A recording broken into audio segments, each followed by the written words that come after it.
Okay, welcome back everybody. Let's start at the start. This is Module 1, online, offline interaction, omni-channel and all those great buzzwords. So as I mentioned earlier, we all live now both in the physical world and also in the virtual world. We're on our phones, we're on our tablets, we're on the internet, and we want to start thinking about what this means for customer behavior and what this means for commerce.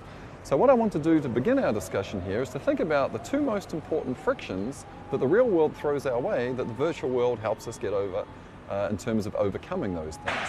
So the first friction that the real world throws our way is a friction called search friction. So imagine back in 1987 and you want to buy a big screen TV so you can really get an up close and personal view of the Rugby World Cup. So you face the following problem. Which store shall I go to buy the TV? Who's going to have the best assortment? Who's going to have the best price? So very, very hard for you to know. So you think, well, the closest store to my house is 3 miles away. Let me go over there and check out the products and prices. And you find a price on a TV there, let's imagine it's $2,500 US, $2,500. And so then you're faced with another decision. Do you buy the product there at the store for $2,500 or do you incur the cost, the search cost and the time cost to get in your car and to drive to another store in the hopes that you might find a cheaper deal? So this is back in 1987 and this is called the friction of search, meaning that if you want to get better deals, better prices, better assortment, better value, higher satisfaction, you've got to go out and search for things and you incur a cost of doing so.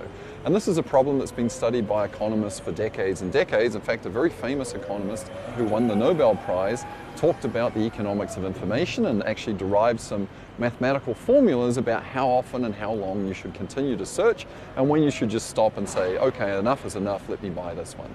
Now let's fast forward to 2013. Or even 2011, because that's the Rugby World Cup again. 24 years later, it's the same two teams playing in the final, again in my hometown of Auckland, New Zealand.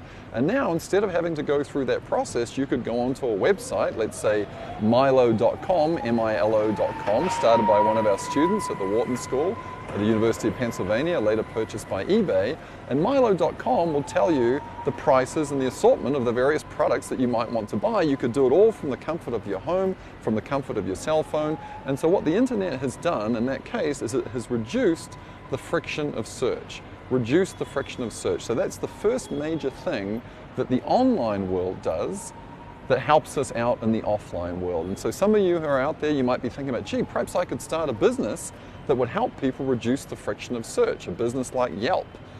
You might want to figure out where you're going to go and eat your dinner. If you go onto Yelp, you can get reviews of other users about what restaurants are the best restaurants to eat at, the best value in your neighborhood. So there are many, many important businesses that have started to reduce the friction of search. That's the first one.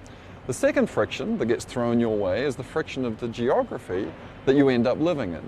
So let's imagine that I live in Manhattan. I don't, I wish I did. Let's imagine I lived in New York City.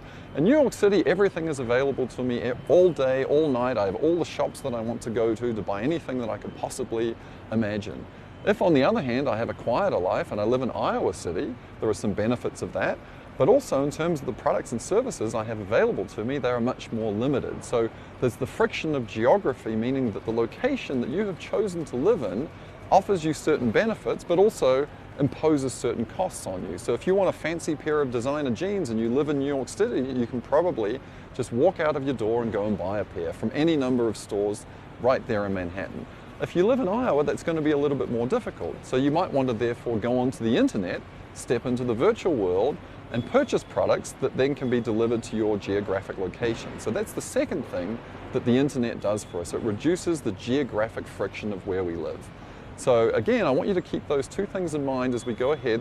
There are other things we could think about as well, like transport frictions and so on, but search friction and geographic friction are the two most important principles that help us understand how the real world and the virtual world interact with each other.